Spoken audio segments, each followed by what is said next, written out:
My name is Lily, and my life has always been far from perfect, but nothing prepared me for the family secret that would turn my world upside down. This is my story about betrayal, lies, and the shocking truth that unraveled my sense of reality. Ever since I was little, I felt different in my family. My parents adored my older brother, Jake. He was their golden child, the athlete, the scholar, the pride of our household. And me, I was the quiet one, always in the background, never quite living up to their expectations. They weren't outright mean, but their neglect was palpable. Birthdays were forgotten, achievements brushed aside. I coped by focusing on my friends and schoolwork. I didn't think much of it, assuming this was just family dynamics, until last summer, when everything changed. It started when I was cleaning out our attic. My mom had asked me to bring down some old photo albums for Jake's birthday party. As I sifted through the dusty boxes, I stumbled upon a small, locked metal box. It looked out of place, too new to belong with the other items. Curious, I tucked it under my arm and decided to ask my parents about it later. That evening, while they were busy entertaining guests, I took the box to my room and picked the simple lock with a hairpin. Inside was a stack of documents, but one in particular caught my eye. A birth certificate. My hands shook as I read the name on it. Emily Grace Johnson. The date of birth was 2 years before Jake was born. The parents listed? My mom and dad. I stared at the paper, my mind racing. Who was Emily, and why had I never heard of her? The next morning, I confronted my mom. She froze when I mentioned the name Emily. Her face went pale and she stammered, "Where did you hear that name?" I showed her the birth certificate. Her expression changed from fear to anger. "You had no right to snoop through our things," she snapped. I pressed her for answers, but she refused to say more, storming out of the room. My dad was no help either. He just muttered something about it being complicated and left for work. That night, I couldn't sleep. I did some digging online, searching for any trace of an Emily Johnson. After hours of frustration,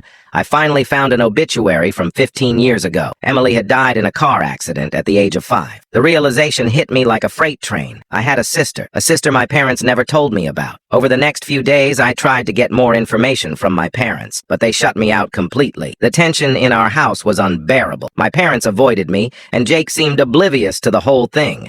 Desperate for answers, I reached out to my Aunt Sarah. She lived in another state and wasn't close to my parents, but she'd always been kind to me. I hesitated before dialing her number, unsure if I was ready to hear the truth. When I explained what I'd discovered, there was a long pause. Then Sarah sighed and said, "Lily, I've been waiting for this day." According to Aunt Sarah, Emily's death had shattered my parents. They blamed each other for the accident and nearly divorced. When Jake was born, he became their chance at a fresh start. By the time I came along, they were so wrapped up in making Jake perfect that they never really bonded with me. They thought if they buried Emily's memory, they could move on, Sarah explained. "But you deserved to know. She was your sister and she loved you." Tears streamed down my face as she told me stories about Emily, how she doted on me as a baby, how she'd been the one to pick my name. Armed with this new understanding, I confronted my parents one last time. I told them I knew the truth and demanded to know why they had erased Emily from our lives. My mom broke down crying, admitting that they couldn't bear to talk about her because it was too painful. My dad, however, was defensive. "We did what we thought was best," he said. "You wouldn't understand." The conversation ended in a screaming match. I told them they had no right to decide what I could or couldn't handle, and they told me I was being ungrateful. That was 3 months ago. I've since moved out and started therapy to process everything. I keep in touch with Aunt Sarah, who has become my rock through all of this. My relationship with my parents is strained, but I'm hopeful we can work through it someday. As for Emily, I've started visiting her grave. It's my way of honoring the sister I never got to know, and the bond we never had the chance to build. If you enjoyed this story, make sure to like this video, subscribe to the channel, and let us know your thoughts in the comments below. What would you do if you uncovered a secret like this? Let us know.